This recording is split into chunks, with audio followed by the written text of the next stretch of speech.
할렐루야. 아멘. 네, 세움의 교회에 오신 여러분들을 주의 사랑으로 환영합니다. 아멘. 예, 제가 이 앞주에 저희 그 지역 모임이라고 한마디로 그 가정교회 목회자들의 목장 모임이라고 할 수 있죠. 이제 한 달에 한 번 가량 모이는 지역 모임에 갔다가 제 안에 일어난 그 의미 있는 변화에 대해서 제가 좀 감지할 수가 있었습니다. 그것은 그전에는 지역 모임에 가게 되면 맛있는 걸 먹을 수 있겠구나. 뭐 아주 못 먹어서 그런 사람처럼.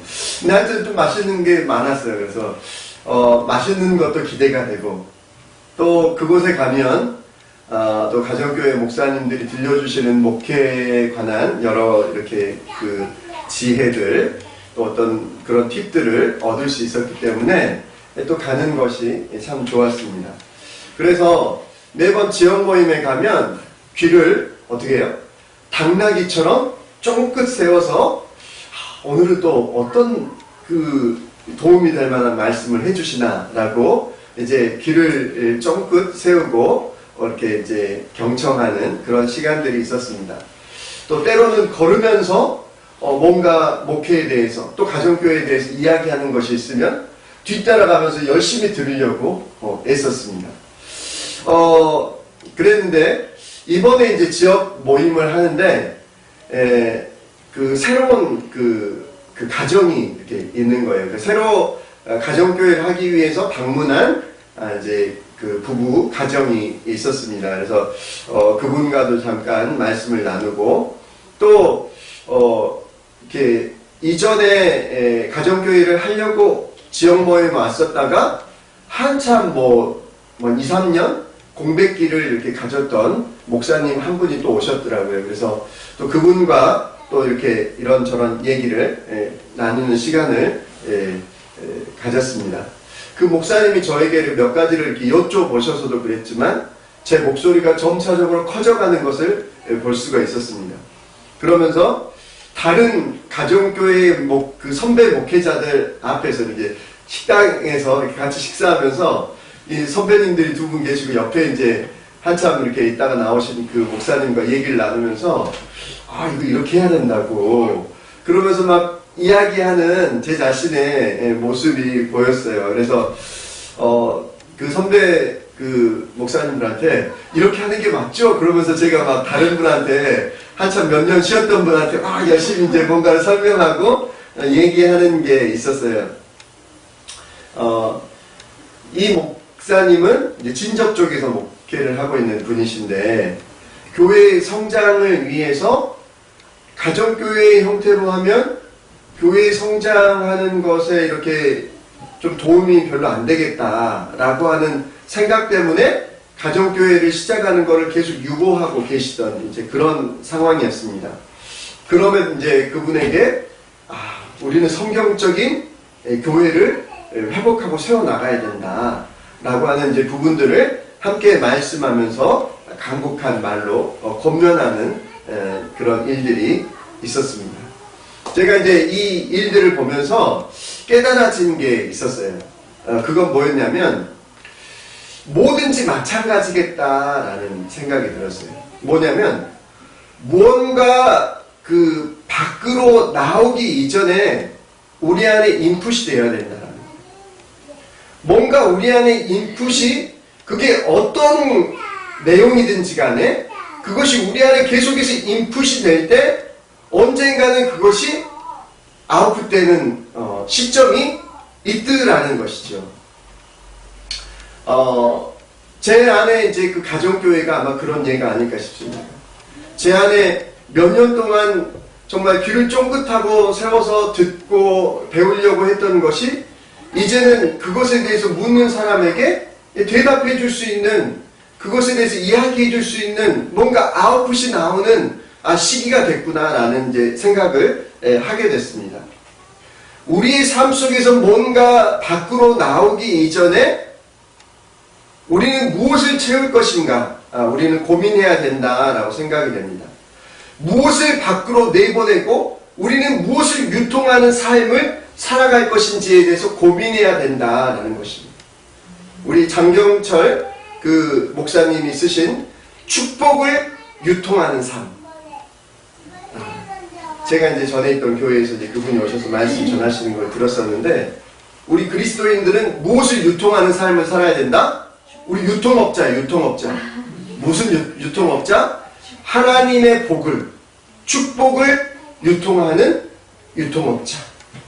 바라고 소망하는 것은 하나님의 복을 전하는 유통업자가 되실 수 있기를 주님의 이름으로 축복합니다.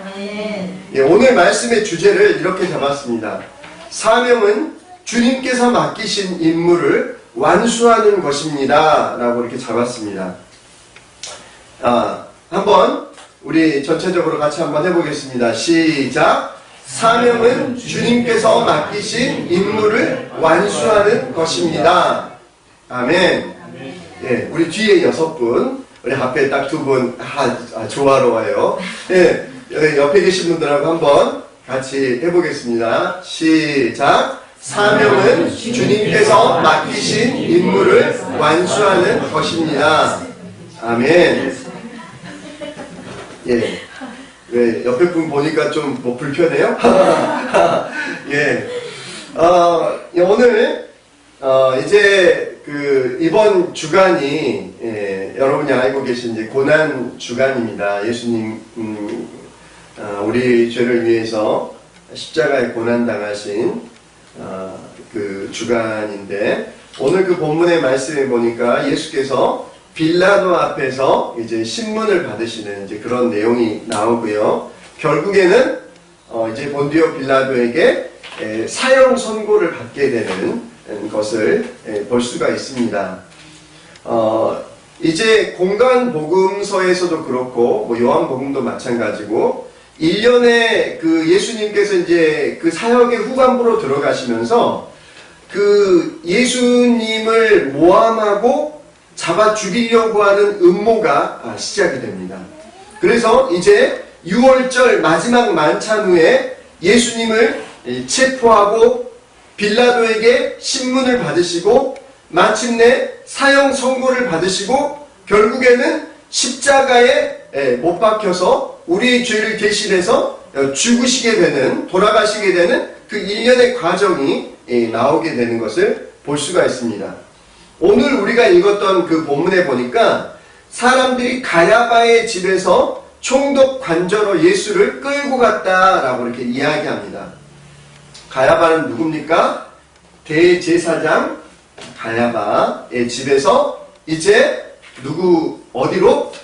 유다 지방을 다스렸던 이제 로마 총독 빌라도의 관저로 예수님을 끌고 갔다라고 이야기합니다. 그래서 여기 그 어디에는 관저라고 나와 있고 개역 개정 성경에는 관정이라고도 표현이 되어 있습니다. 또 이제 브라이도리온이라고 하는 그런 말로도 이렇게 표현이 되기도 합니다. 다시 말하면 이건 뭐예요? 로마 군단의 본부를 가리킵니다. 이 관저라고 하는 것은. 이제 로마 군인들이 이렇게 집결해 있는 그 주둔하고 있는 그 관저에 이제 예수님을 끌고 간 겁니다.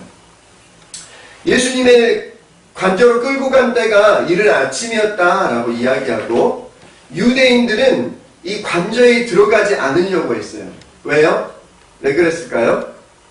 유대 율법에 보면 이방인의 집에 들어가는 것은 유대인들을 의식적으로 부정케 하는 일이었다라고 생각을 했어요.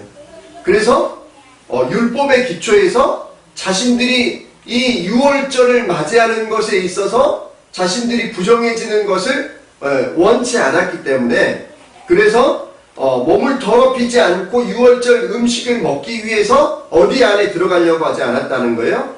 이방인 그 로마 그 군사들이 있는 그 관저 안으로 들어가기를 원치 않고 뜰이나 그 문 앞에서 기다렸다라는 것을 볼 수가 있다라는 거죠.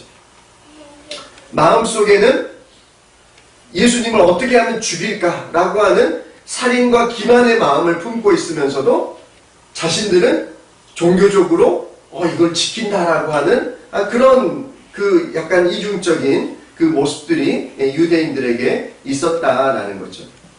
그때 이제 빌라도가 이제 예수님께 또 빌라도가 이제 예수님을 끌고 온 그 유대인들에게 질문합니다.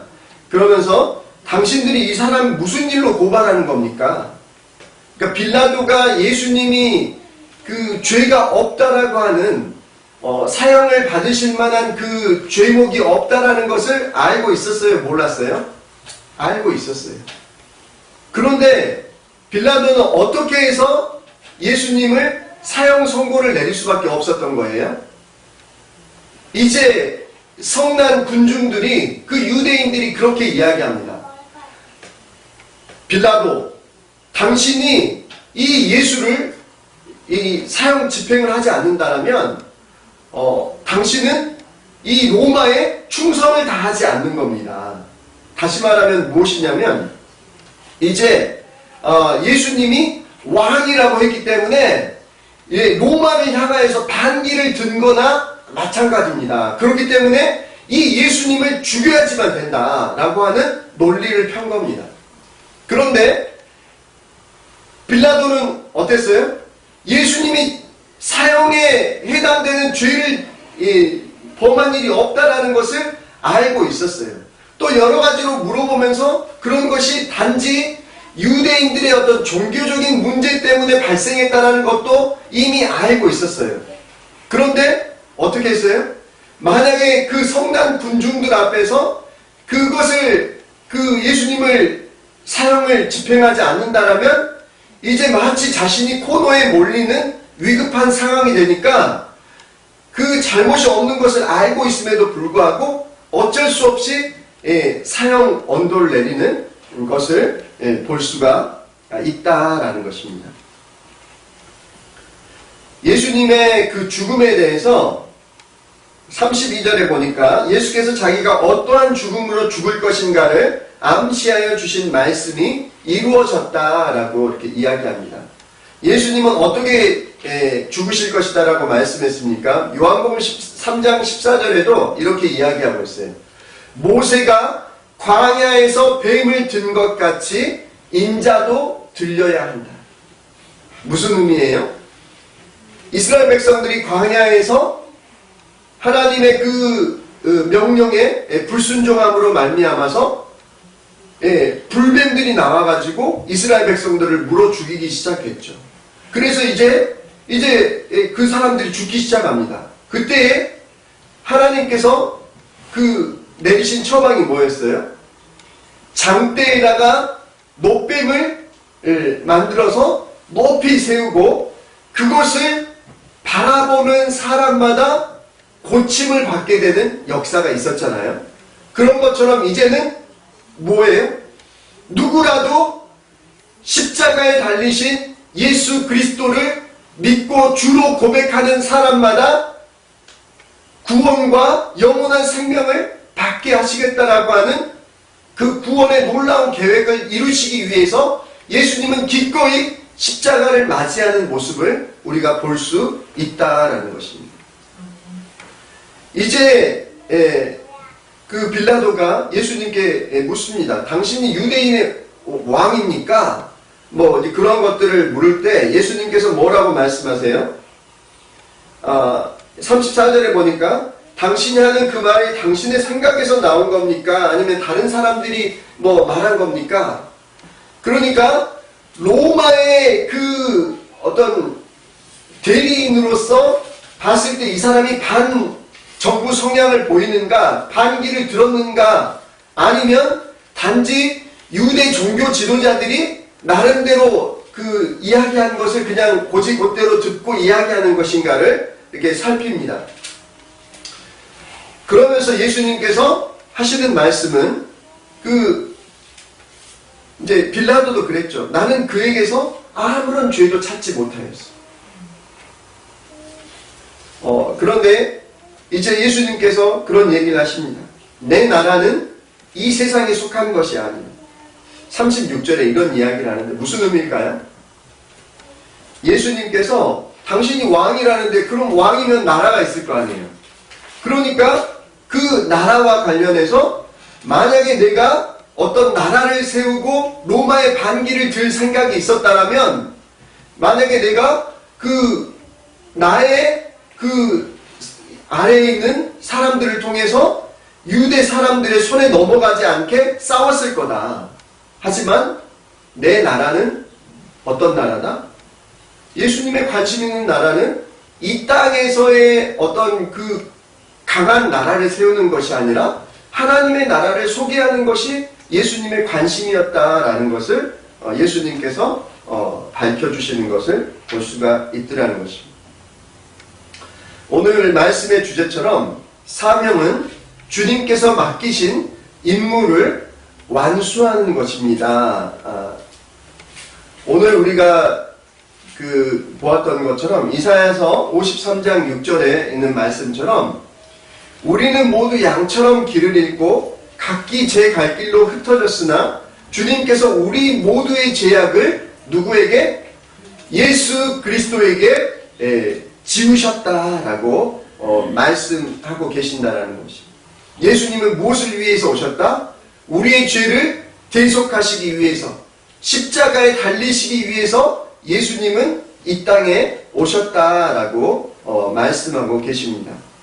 오늘 그 본문에 있는 그 말씀을 통해서 예수님께서 우리에게 도전하시고 말씀하시는 그 교훈을 두 가지 정도만 살펴보기를 원합니다. 첫 번째, 오늘 36절에 있는 것처럼 예수님이 뭐라고 두 번이나 반복을 하세요?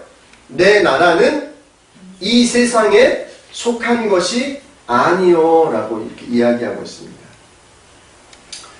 우리는 먼저 그 나라와 의를 구하는 삶을 살아야 한다라는 것입니다. 예수님을 주님으로 모신 인생에게 나타나는 변화는 무엇입니까? 우리가 고린도후서 5장 17절에 보면 누구든지 그리스도 예수 안에 있으면 그는 새로운 피조물입니다. 옛 것은 지나갔습니다. 보십시오. 새 것이 되었습니다. 예수님을 주님으로 모신 인생의 변화는 이것이다라는 거죠. 그리고 예수님을 주로 모신 인생의 그 변화와 인생의 방향은 어디를 향해야 된다라는 거예요?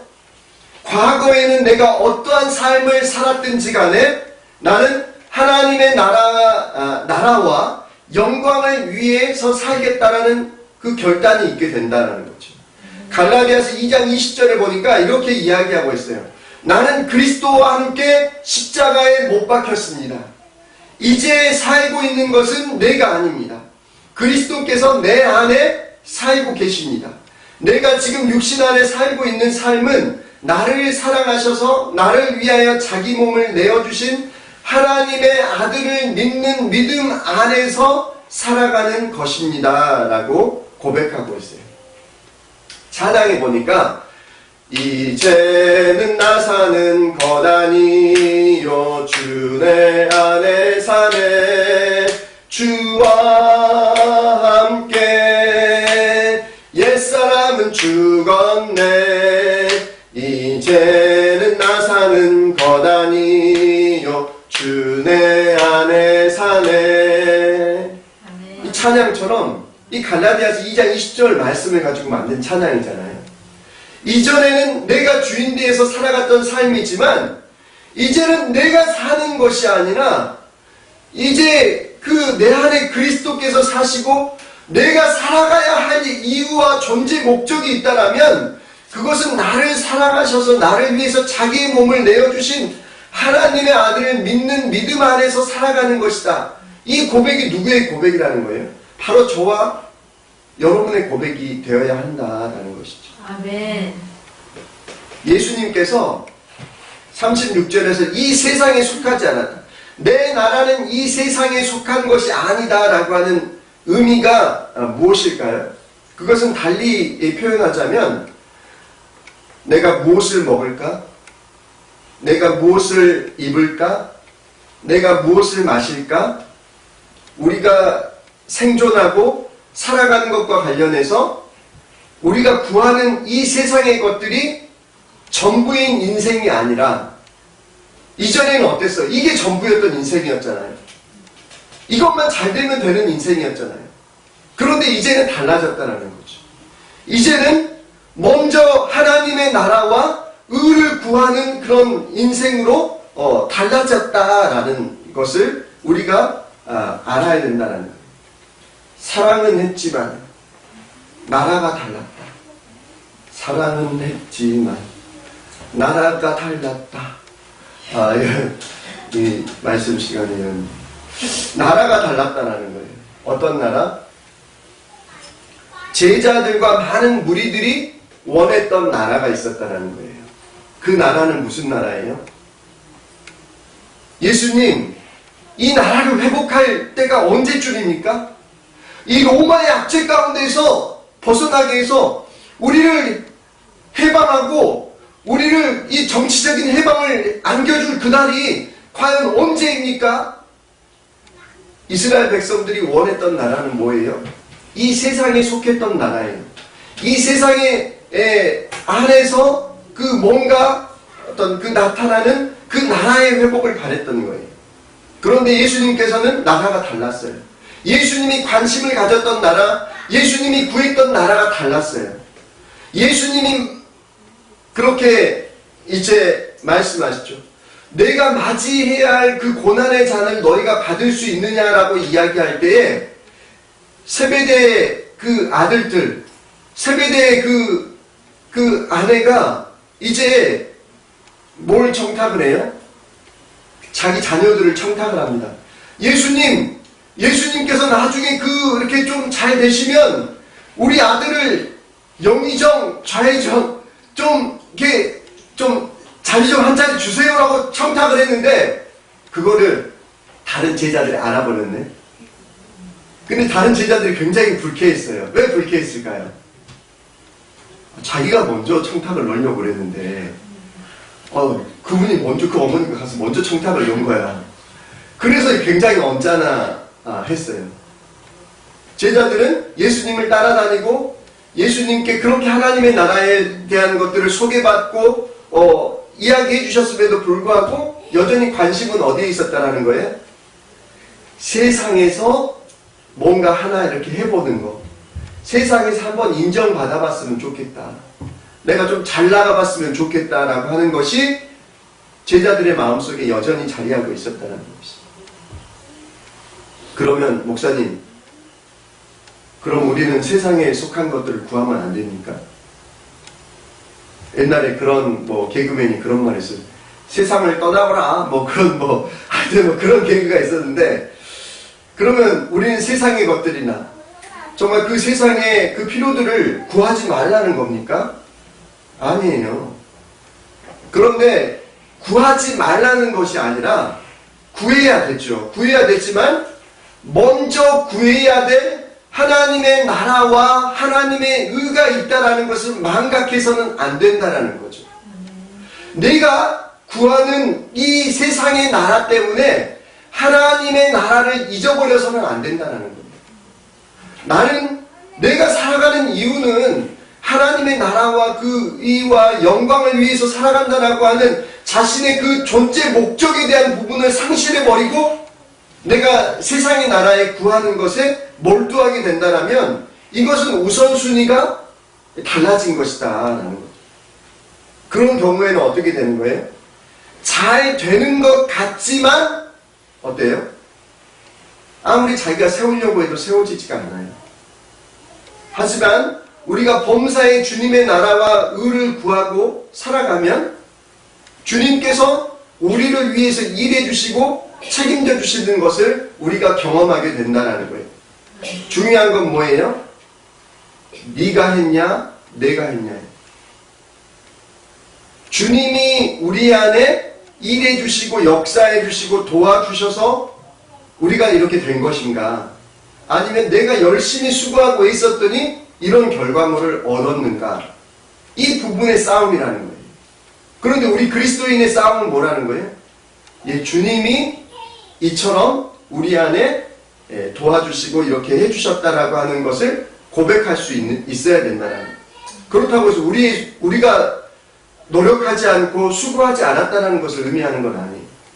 우리는 최선을 다하지만 그것 위에 우리 주님께서 일해 주시고 역사해 주셨다라는 그 고백을 할 수 있어야 된다라는 것이죠.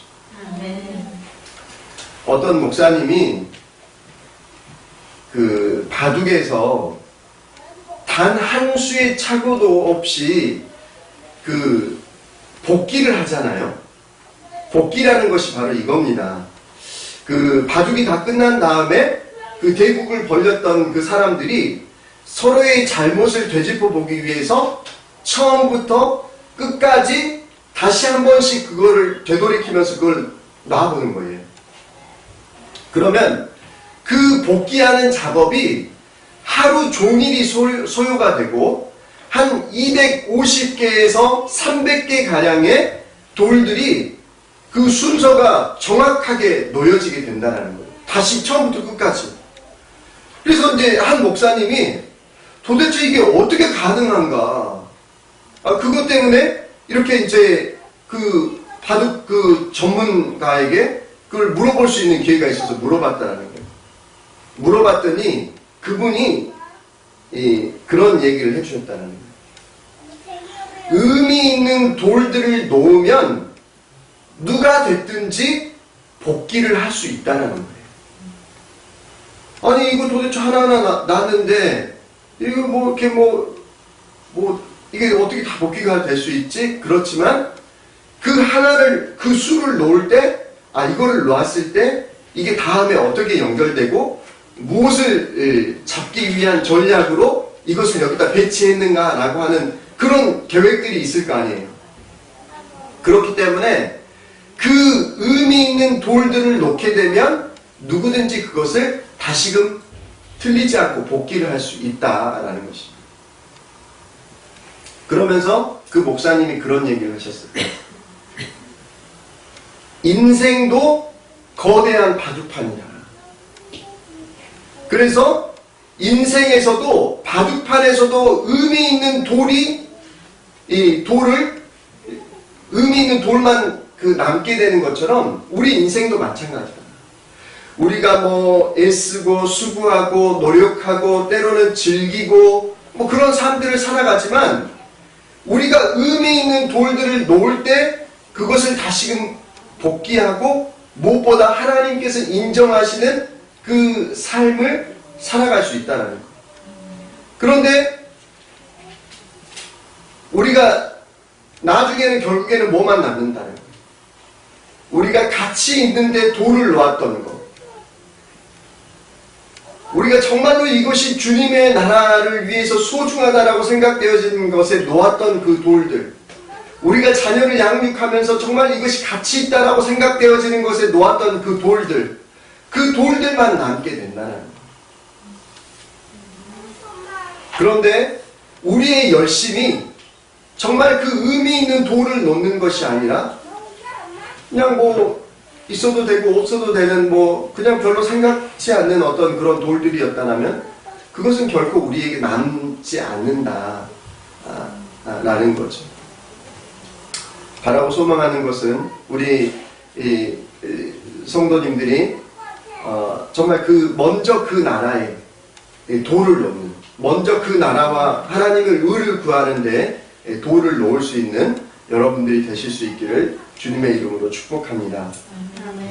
우리는 두 번째로 주께서 맡긴 사명을 완수해야 된다라는 거죠. 사명이라고 하는 말을 제가 네이버에서 검색을 해봤어요.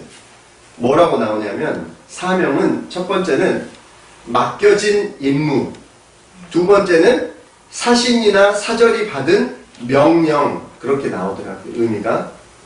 그리고 영어로는 미션, 콜링, 보케이션. 그러니까 이런 것으로 우리는 그리스도인들은 뭐라는 거예요? 하나님께서 우리에게 맡겨주신 일이 있다라고 믿고 살아가는 백성들이잖아요. 우리가 잘 알고 있는 세례 요한의 사명이 있었죠. 세례 요한은 메시아였습니까? 아니요. 세례 요한은 이렇게 자신을 고백합니다. 나는 광야에서 외치는 이의 소리요. 이사야 말씀을 인용해서 나는 광야에서 외치는 이의 소리요. 너희는 주님의 길을 곧게 하여라. 뭐예요? 주님의 길을 곧게 하기 위해서 광야에서 외치는 자가 바로 나 세례 요한입니다. 라고 고백했다는 거예요. 사람들이 세례 요한에게 회개의 세례를 베푸는 세례 요한에게 구름대처럼 그 사람들이 세례를 받기 위해서 오고 제자들이 몰려옵니다. 그럼 어떻게 해요? 이 사람들이 나를 알아보네. 그러면서 어깨에 힘이 들어가고 목소리도 커질 수 있겠죠. 하지만 세례 요한은 그럼에도 불구하고 자신이 어떤 사명의 사람이었는지를 잃지 않고 있었다라는 거예요. 그래서 뭐라고 고백해요? 사도 요한이, 세례 요한이 그는 흥하여야 하겠고 나는 쇠하여야 하겠다. 그가 누구예요? 예수님은 흥하여져야 하겠고 자기를 따르는 제자들이 누구를 따라가요? 예수님을 따라가기 시작해요. 이게 아닌데? 그런데도 불구하고 뭐라고 세례 요한은 고백해요? 야, 너희들 내 밑에 있어. 왜 예수님한테 가? 그게 아니라 자기는 쇠하여야 된다라고 고백하는 것을 볼 수 있다라는 거죠. 예수님의 사명은 뭐예요? 오늘 본문에 보니까 이렇게 이야기하고 있어요. 37절에 당신이 말한 대로 나는 왕이요. 어떤 왕이요? 나는 진리를 증언하기 위하여 태어났으며 진리를 증언하기 위해서 세상에 왔소 라고 고백하고 있어요. 예수님의 사명은 뭐라는 거예요? 그 진리를 증언하기 위해서 오셨다라는 거예요. 진리가 뭐예요? 천국 복음. 요한복음 3장 16절에 하나님께서 세상을 이처럼 사랑하셔서 외아들을 주셨으니 이는 그를 믿는 사람마다 멸망하지 않고 영생을 얻게 하려는 것이다. 요한복음 1장 12절에 그러나 그를 맞아들인 사람들 곧 그 이름을 믿는 사람들에게는 하나님의 자녀가 되는 특권을 주셨다. 이 사실을 증언하고 이 진리를 알려주기 위해서 예수님께서 이 땅에 오셨다라고 말씀하고 있어요. 그렇다면 우리의 사명은 무엇일까요? 아무개야 너는 이 땅에서 이런 일을 하다 와라. 이 땅을 살면서 제가 희건이한테 심부름을 시켰어요. 네? 희건아, 우리 집에 점심 먹을 것이 마땅치 않구나. 너가 가서 라면을 좀 사가지고 오너라. 이제 라면을 사가지고 오라고 이야기를 했어요. 그랬더니 희건이가 저한테 돈을 받아가지고 갔습니다. 갔는데 가다가 민욱이를 만난 거예요. 민욱이를 만나가지고 민욱아 너 반갑다. 너 내가 그 막대사탕 하나 사줄까? 그래서 막대사탕 사주고 다시 돌아온 거예요. 그러니까 이제 제가 이거나 라면 사왔어? 그러니까 제가 깜빡했어요. 그럼 왜 이렇게 늦게 왔어?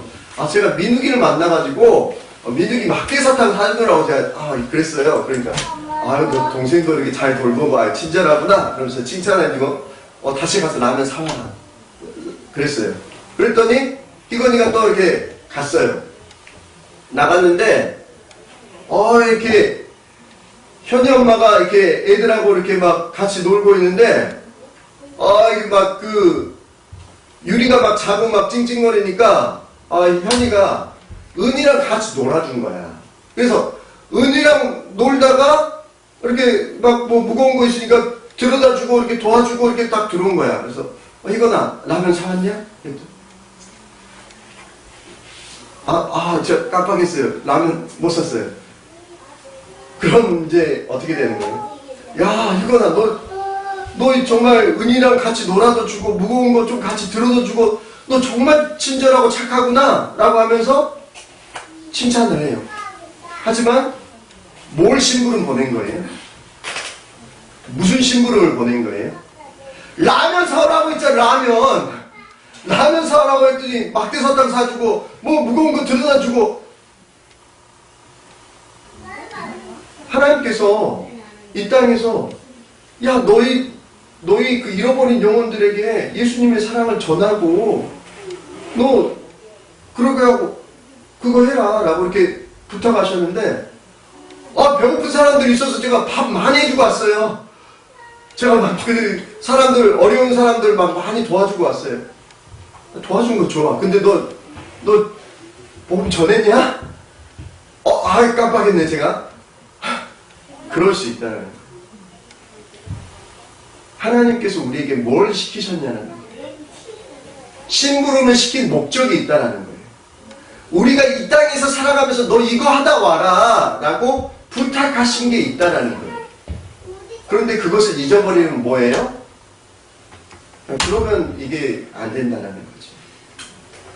예수님께서 요한복음 4장 34절에서 그렇게 이야기하세요. 예수께서 그들에게 말씀하셨다. 나의 양식은 나를 보내신 분의 뜻을 행하고 그분의 일을 이루는 것입니다 라고 고백하고 있어요. 이게 어떤 상황이었냐면 사마리아 여인에게 말씀을 전하고 계셨는데 제자들이 먹을 걸 사가지고 돌아왔어요. 예수님 먹을 거 좀 드세요 라고 했더니 예수님 뭐라고 이야기하세요? 시장하시지도 않는지 나의 양식은 나를 보내신 분의 뜻을 행하고 그분의 일을 이루는 것이다 라고 이야기하는 거예요. 예수님이 오늘 그 본문에서도 이야기했던 것처럼 나는 진리를 증언하기 위해서 태어났고 진리를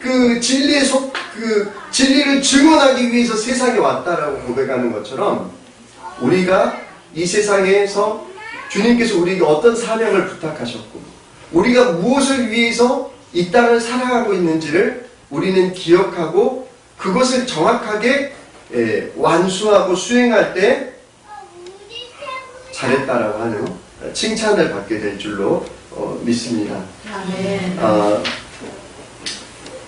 오늘 이제 고난 주간을 맞이하면서 우리가 주님의 고난에도 동참하고 또 묵상하는 시간들을 가져야 되겠지만 주님께서 그 나라와 의를 구하라고 말씀하시는 그 주님의 음성을 귀 기울이고 또 나에게 주신 사명은 과연 무엇인가를 다시 한번 되짚어보는 저와 여러분의 삶이 되실 수 있기를 주님의 이름으로 축복합니다. 기도하겠습니다.